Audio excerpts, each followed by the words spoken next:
But first, it looks like Wolves' proposal to scrap VAR is going to fail. Yesterday, the club called for a vote of all 20 Premier League clubs to decide whether the system should be removed, but it appears they will struggle to get the support that they need.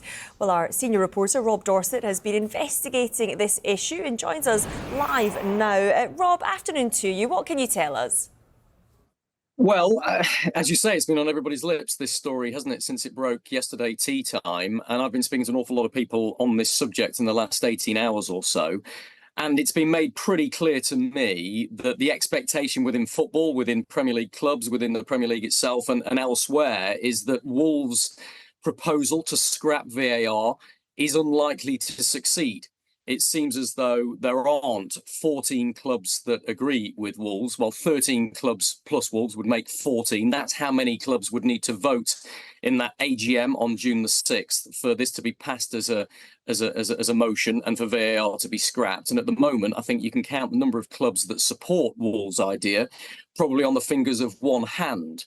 One senior official at a Premier League club told me, quote, "There is no chance of this proposal getting the support it needs. Quote, it's a protest vote, and whilst I understand their frustration, it won't get through." That's what one senior official told me. And it seems to be a sentiment that's been being shared by the vast majority of Premier League clubs. I think Wolves would be very strong if they were to speak to us now in speaking out and saying, look, this isn't a protest vote. From the people I've spoken to close to the club, it's something they take very, very seriously. They've done this soberly and not as a knee-jerk reaction to what they feel have been some very poor refereeing decisions that have gone against them this season. They actually brought it up as a subject with the Premier League a month ago.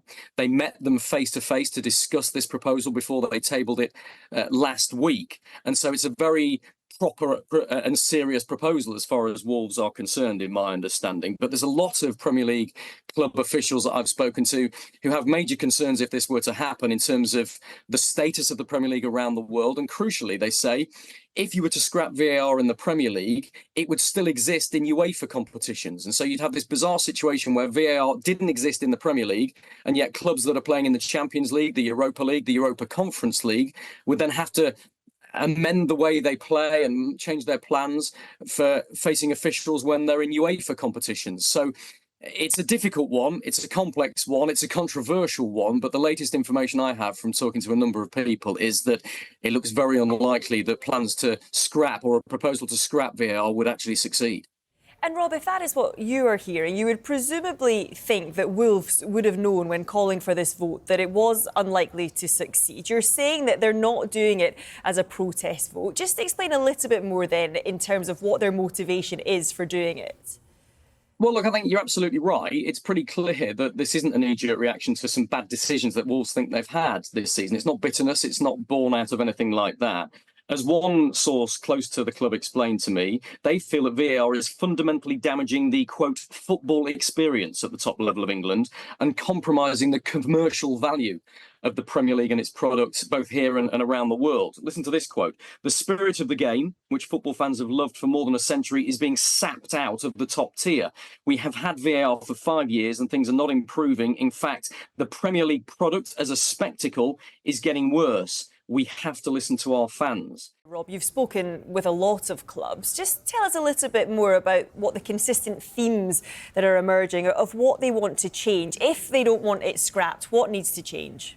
Well, I think there is a widespread frustration among Premier League clubs about VAR and some of the decisions that are being made. But I think the sense I'm getting is that they want the VAR system to be adapted, to change, to improve going forward rather than scrapping it in its entirety. We've produced some stats for you that show really this is the sense of what I'm getting from talking to clubs. The first one, get more decisions right. Well, everybody in football wants that, don't they? But the Premier League stats that came out recently show that VAR has achieved that.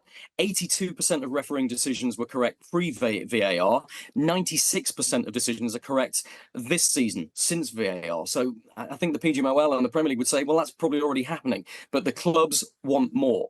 Better communication in stadia. That's something that the Premier League are pushing IFAB very hard for, the International Football Association Board. They make the laws of the game, and at the moment, referees aren't allowed to communicate with the crowd in perhaps the way we see in rugby union, for example. The Premier League and the PGMOL want that to change, so they're working on that one.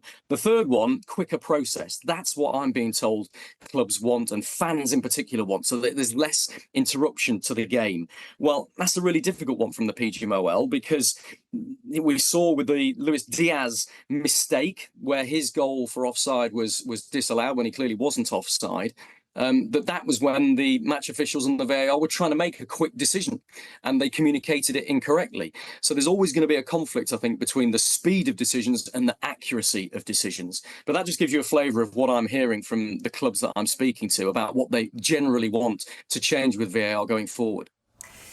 And Rob, finally, we've had 65,000 votes on our app so far. 73% of those responding want VAR scrapped. Do you think the pressure from clubs and this negative sentiment of fans, will that help speed up any kind of change? Really interesting one. That stat does not surprise me at all, but I think we need to point out that the stat before VAR was introduced, when we did a similar poll, more than 50% of football fans wanted VAR to come in. And I think football fans and pundits and reporters, everybody in the game, thought that we get 100% decisions right if VAR was going to come in. It was going to be the golden bullet that solved all refereeing mistakes. It was never going to be that in reality. There's always going to be subjective decisions that are taken. The vast majority of refereeing decisions are subjective. And as we know, there can be human error. So how is VAR going to change going forward? I think this is a fundamental question about what we want from football. And it comes down to a direct choice, as far as I'm concerned. Do we want more correct decisions? Because VAR is delivering that, and the PGMOL and Premier League will strive to get more decisions right going forward as well. If we want more correct decisions, then we have to accept that there's going to be interruptions to the game. There's going to be disruption to the flow of the game. We're going to have players who think they've scored a goal, but then we have to wait to see whether they have or not, when VAR have checked it. If you want more accuracy, that's the price you have to pay. If you want the game to be fluid and you want fans and players to be able to celebrate goals as the ball hits the back of the net, you have to scrap VAR, but you also have to accept that there will be fewer correct decisions. 82% was the correct decision rate, remember, pre-VAR. So I think this fundamentally hits at the heart of what football is and what we want it to be. Is it so professional now that we want decisions correct, whatever the circumstances and however long it takes?